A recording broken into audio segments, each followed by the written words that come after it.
আমি মানুষটা একটু অন্যরকম। আমি কি চাই, কেন চাই তা কাউকে বোঝাতে পারি না। কাছের মানুষদের উপর অনেক বেশি প্রত্যাশা করে ফেলি। ধরেই নেই তারা আমাকে বুঝবে, আমার সকল ইচ্ছেগুলোর মূল্য দিবে, কিন্তু এসবের কিছুই হয় না। পরবর্তীতে এগুলো ভেবে নিজেই কষ্ট পাই। দিন দিন কেমন জানি হয়ে যাচ্ছে আমরা, তাই না? জীবনের আনন্দগুলো কোথায় যেন হারিয়ে যাচ্ছে। ব্যস্ততা, বাস্তবতা, অভাব, শূন্যতা সবকিছুর সাথে মানিয়ে নিতে নিতে আজ আমরা বড্ড ক্লান্ত। জীবনের এতটুকুতেই যেন আমরা হাঁপিয়ে উঠেছি। মনে হয় আর কাছে যাই, কি করি, কথায় একটু শান্তি মিলবে। কাছে থাকা নয়, পাশে থাকার নাম বন্ধুত্ব। মিথ্যে বলে মন ভোলানো নয়, সত্যি বলে সাহস জোগানোর নাম বন্ধুত্ব। ভুল দেখে সরে যাওয়া নয়, ভুল শুধরে দিয়ে ভালোবাসার নাম বন্ধুত্ব। সময়ের সাথে পাল্টে যাওয়া নয়, সময়কে পাল্টা জবাব দেওয়ার নাম বন্ধুত্ব। আজকের বেপরোয়া ব্যস্ত জীবনকে পরোয়া না করে কেমন আছিস জানতে চাওয়ার নাম বন্ধুত্ব। শুধু ফটো সেশনের আলোর ছোটায় কাঁধে হাত রাখা নয়, একাকিত্বের অন্ধকারে কাঁধে হাত রাখার নামই বন্ধুত্ব। রবীন্দ্রনাথ সেদিন বড় আক্ষেপে বলেছিলেন, তুমি তার জন্য কাঁদো কারণ তুমি তাকে এখনো ভালোবাসো। তোমার কান্না দেখে সে হাসে কারণ সে কখনোই তোমাকে ভালোবাসেনি। শুধু সময়ের প্রয়োজনে কাছে এসেছিল, আবার সময়ের পরিবর্তনে চলে গেছে। মাঝখানে যা কিছু হয়েছিল সব আবেগ, আর শেষে যা হয়েছে সব প্রতারণা।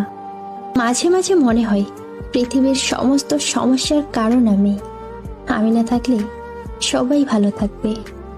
কখনো কাছের মানুষের কাছ থেকে আঘাত পেলে তাকে গিয়ে সেটা সরাসরি বলো যে, ওই শোন, তুই যা করলি তাতে আমার খুব খারাপ লেগেছে। দরকার হলে একটু আধটু ঝগড়া করিস, শুধু চুপ থাকিস না, কারণ নীরবতা শুধুই দূরত্ব বাড়ায়। যে ভীষণ রকম ভালোবাসতে পারে সে প্রচন্ড অভিমান নিয়ে দূরে সরিয়েও দিতে পারে। তুমি হয়তো জানো না, আমার ভালো থাকার সবচেয়ে বড় ওষুধ হলো শুধু তুমি। রাজপ্রাসাদের মতো বড় বাড়ি, অথচ পরিবার ছোট। ব্যাংক ব্যালেন্স প্রচুর, কিন্তু মনে শান্তি নেই। ঝুড়ি ভরা ডিগ্রি, অথচ সাধারণ জ্ঞানের অভাব।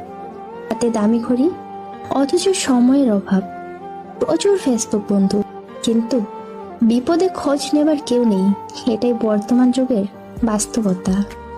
ভালো লাগা আর ভালোবাসা, এই দুটোর অনেক পার্থক্য।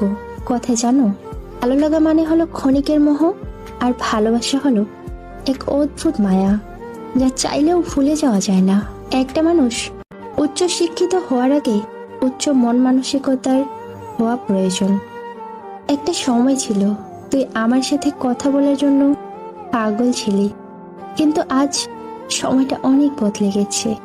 আগে ভাবতাম সে আমাকে ছাড়া ভালো থাকতে পারবে না, কিন্তু না, আমি ভুল ভেবেছিলাম।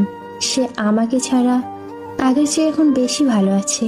কিছুদিন ভালোবাসা পেয়ে ভেবেছিলাম জীবনে বুঝি সবকিছুই পেয়ে গেছি, কিন্তু আমি ভুলে গেছিলাম জলের উপর চাঁদের ছায়া খুব অল্প সময়ই থাকে।